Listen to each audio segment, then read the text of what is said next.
शेगाव या ठिकाणी मी दर्शन घेतलेलं आहे आणि कार्ला परिसरामध्ये हे मंदिर प्राचीन आहे आणि वरच्या डोंगरावरच्या मंदिराप्रमाणेच देवी इथे वास्तव्याला असतात.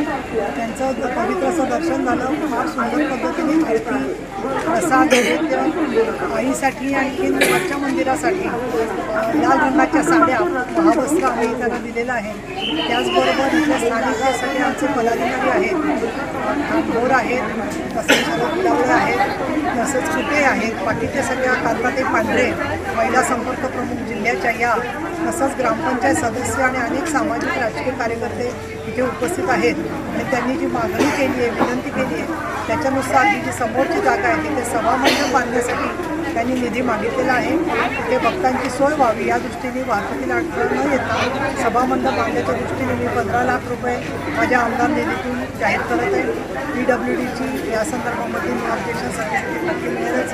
ते मिळाल्यावरती पुढील कामाला सुरुवात होईल. याखेरीज बाकी वाहनतळाचा प्रश्न, बाकीचे भाविकांचे प्रश्न, तसंच रस्त्याला पडलेले खड्डे आणि या वरच्या बाजूला असलेल्या इतर प्रश्नांसाठी MMRDA या सगळ्यांनी वेगवेगळ्या प्रकारे मदत केलेली, लक्ष घातलेले आहे. परंतु यामध्ये अजून समन्वय होऊन वेगाने काम व्हावं. दिवाळीनंतर मी मीटिंग घेणार आहे आणि विधान भवनातल्या या मीटिंगमध्ये वेगवेगळ्या डिपार्टमेंटचे कुठले प्रश्न प्रलंबित आहेत त्याचं निवेदन माझ्याकडे येईल. त्यानंतर मी त्याच्याकडे लक्ष घालीन आणि अनेक वर्षापासून जी कामं राहिली होती प्रलंबित त्यालासुद्धा वेग येतो आहे. परंतु सुरक्षेच्या दृष्टीने पोलिसांशी पण मी दर्शनानंतर त्यांचे वरिष्ठ अधिकारी आले त्यांच्याकडून पण भेट घेऊन माहिती आणि काही सूचना देणार आहे.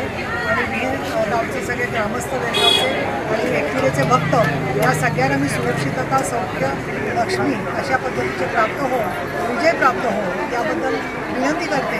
आणि त्याचबरोबर केंद्रामध्ये माननीय पंतप्रधान मोदी साहेब यांच्या नेतृत्वाखाली आणि महाराष्ट्रातल्या विधानसभेमध्ये प्रचंड असं झंझावाती बहुमत सन्माननीय देवेंद्र फडणवीस, सन्माननीय एकनाथजी शिंदे, सन्माननीय अजित पवार यांना जे प्राप्त झाले त्याबद्दल देवीची मी ऋणी आहे आणि आमच्या हातून चांगलं कार्य घडो अशा प्रकारची लाडक्या बहिणीच्या वतीने देवीला प्रार्थना करतो.